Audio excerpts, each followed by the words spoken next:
this is Paige and Rick's Hopkinson reporting from the Royal Grace before the Darlings' Ball. Apparently, this isn't just any ball.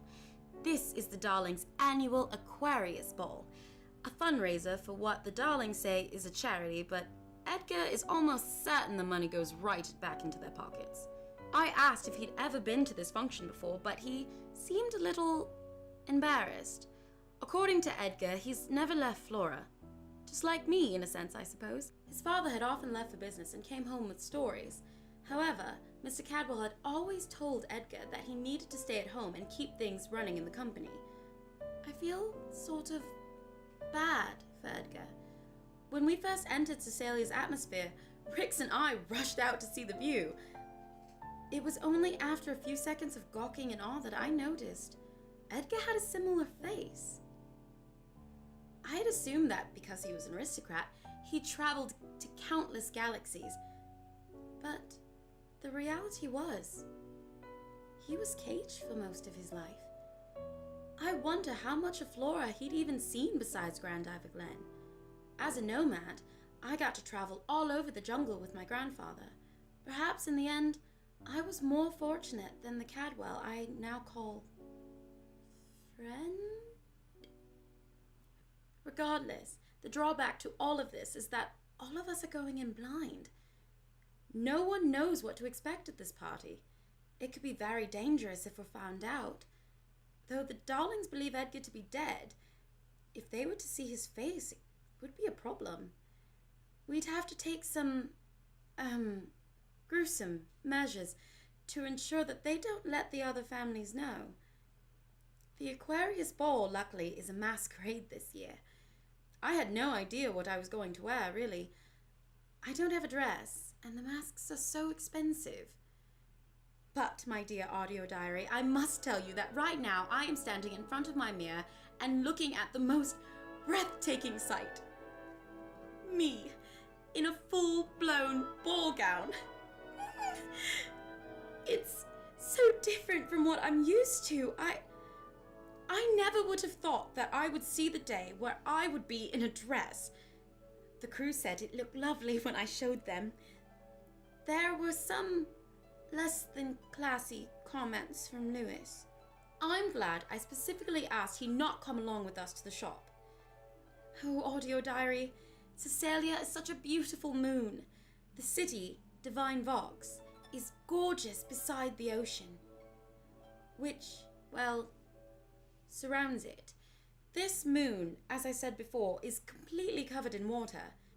However, the land is broken up into small islands, most of them near each other and only a short trip away by airship. I've even heard rumors that there are intelligent life forms living under the ocean waves, though I don't know much about it.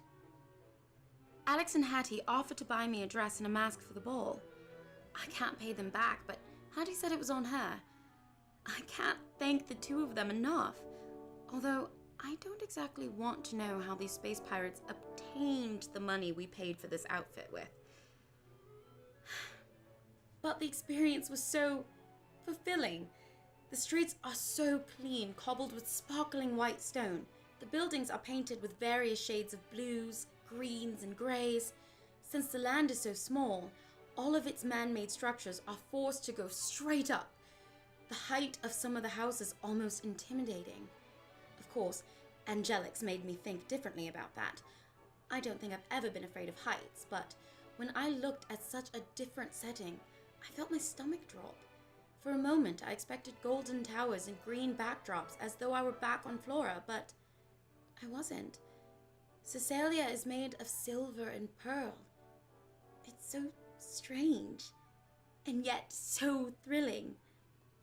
Hattie and I put on countless dresses, and I finally decided on this one.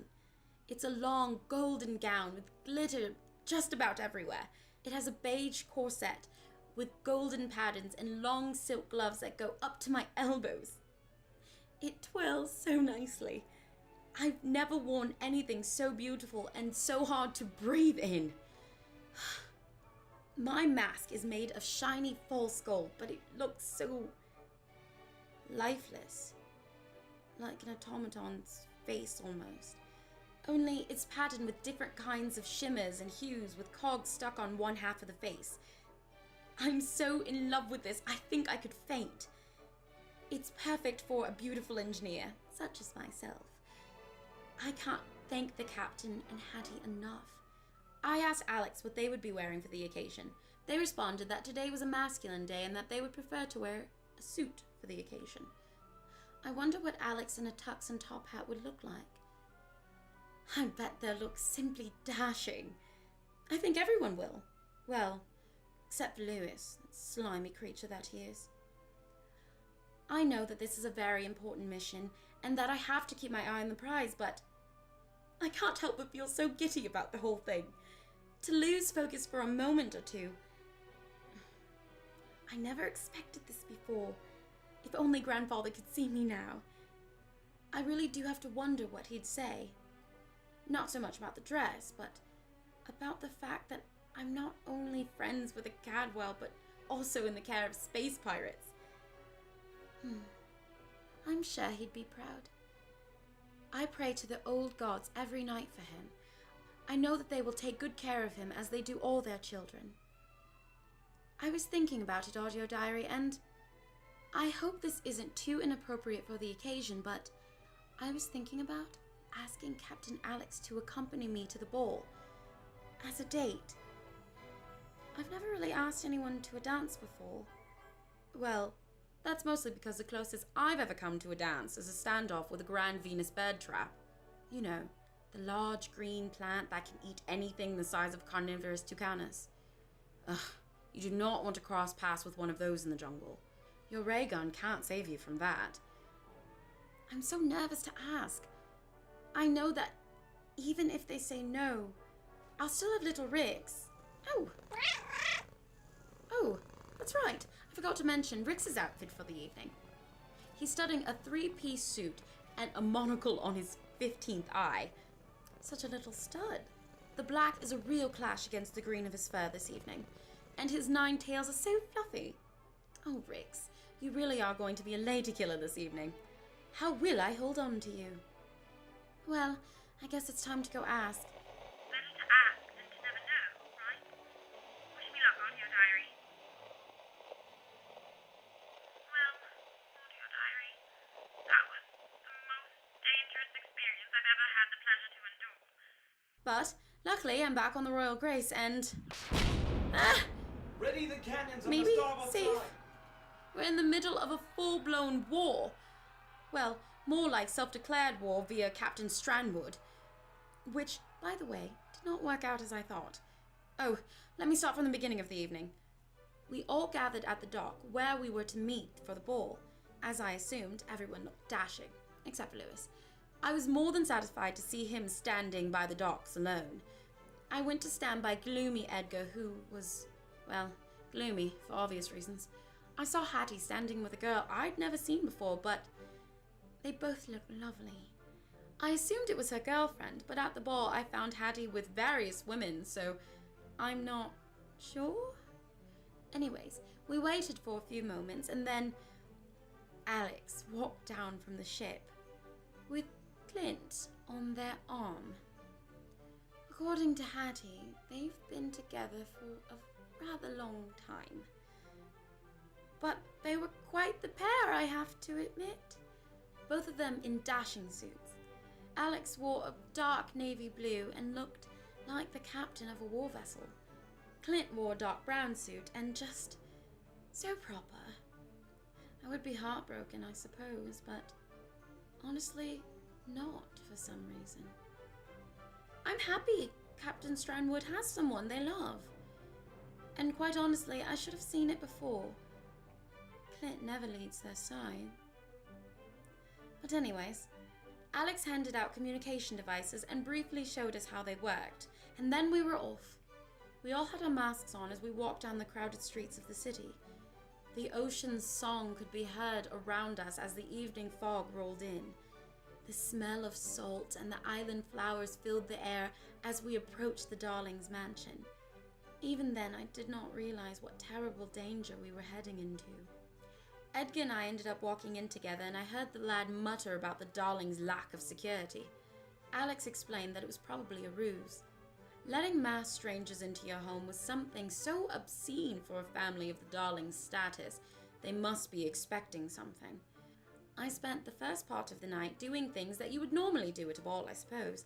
I danced with everyone there, although I think Hattie was my favorite partner. She's an amazing dancer. Did you know Hattie has a prosthetic leg? I'd never have known until I saw her dress. It's beautiful. She says it's her favorite attribute. I want to take a look at it sometime. The engineering put into it is amazing. She was about to tell me the inventor, but then we changed partners. Whoever it was, they're a genius. The gearwork, the design, it looks like it was made for a goddess among automatons. Well, I mean, Hattie is a goddess, but what a leg! I was surprised at Edgar's terrible dancing. He's handsome and all, but dance is clearly not his forte. He was stepping all over my shoes when Alex gave us the signal. And I think even then I was still in a daze. The music, the lights, the food, all of it was an ambrosia I could never forget. But when Alex gave us the signal, I can't even really remember what I did. All I know is that we all walked down the hall. We spread out into different rooms. And some of them, believe me, you would not want to find out what was going on.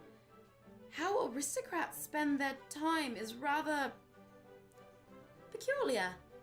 Over my receiver, I heard Edgar say that he had found something. We all rushed to his aid.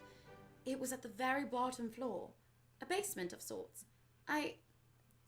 What I saw was such a fright. I can't remember how far underground we'd gone. Alex had been wrong. The Darlings really did suck at security. At first, that is. There was no protection, no guards, no system in place. We were all confused as we stood there. But really, we were gawking at what was hidden in that room. The aristocrats are really sickening creatures. Their choice in hobbies is... Come now. Focus, Hopkinson. Breathe. I'm sorry, audio diary, but the sight I saw was too terrifying to really convey. The Darlings had experimentations going on in that basement. And not just any experimentation. Humans and animals alike. Hattie started to shake and ran out of the room. I turned to go after her, but then I saw Alex's face. Their eyes were wide as they stared at the rows of human bodies crammed into large glowing glass tubes. Brass tubes wired throughout the facility, steam filling the air, and the humans. There were rusty tubes, twitching gears, the cogs getting stuck in flesh on some of them. They were stuck inside their skin. Growths bursted from the bodies here and there. Some of them so deformed you could not even tell they were human anymore. Clint then asked, "Do you think she's here?" And Lewis, the little rat that he is, piped up, "Of course she's here." Edgar and I was still dazed, but as soon as the captain started to weave between each container, we began to follow. Captain Alex kept saying something about, "She has to be here." I wasn't sure what they meant at first, but then Alex stopped. We stared at a particular tube. A woman was huddled in a strange liquid, half her face gone and replaced with metal and machinery where flesh should have been. Where her stomach should have been, all wires and gears. Alex stared with wide eyes for a few seconds, and then began to cry. Audio diary. The woman in the tube. I do not know who she was, but it was obvious she meant a lot to Alex. When Alex tilted their head and shook it, they told us it was time to leave. Clint mumbled something about taking the girl with us, but Alex said it was too late. Edgar asked what we should take to use against the aristocrats. And then Alex said that we would be taking nothing. That they would fix this atrocity as a sign of revenge. that we would declare our war against them. There and then, we followed the captain out. We walked through the halls of laughing faces. We walked down hazy streets filled with silence. I thought I saw the captain crying. And then we got to the ship. Hattie was sitting in the middle of the deck, her head folded into her arms, and her shoulders shaking like a leaf. Alex put one hand on her back and the girl looked up. I've never seen Hattie without her goggles on before. She has the prettiest green eyes. It was unfortunate that I had to see them so tear-ridden. She fixed her goggles back over her face. Without any instruction, she went to her post, ready to fly again. I turned to see Edgar asking Clint what we were doing, if we were leaving without a fight. And then Clint said, in a quiet voice, that there would be a fight we'd never seen before. Which is where we are now. Hattie drove the ship right over the Darlings' mansion, and then Alex blew the cannon. They destroyed part of the house, but, well, remember how we assumed the Darlings had no security? That was wrong of us. They have an entire fleet, and they are after our hides. I'm currently in my room with little Rix, waiting for the captain's orders, but it's getting pretty rough in here. I'm scared. The Darlings have so much arsenal at their disposal, but Alex seems adamant to destroy their hobby in the basement. I fear that we will win this. Clover bastards to hell. Show them never to mess with a pirate and his crew.